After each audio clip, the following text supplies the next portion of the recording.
Myslím, že to tu môžem povedať v piatok, to znamená zajtra, 12:20 mám telefonický rozhovor s ukrajinským prezidentom Volodymyrom Zelenským.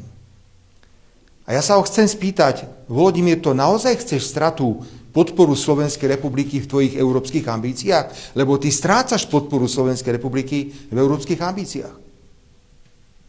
Všetci nám hovoria z Ukrajiny, vy nemôžete kupovať plyn. Pretože ak kupujete ruský plyn, tak podporujete v podstate ruskú vojenskú mašinériu v boji proti Ukrajine. A ja na to odpovedám, no pozor, ale v roku 2025 výrazne stúpol vývoz skvapalneného plynu z Ruskej federácie do západných krajín Európskej únie. Tak prečo na náš úkor moralizujete? Tak my ten malý objem plynu si nemôžeme zobrať, ale Francúzsko, Nemci, Španieli veselo môžu nakupovať skvapalnený plyn z Ruskej federácie.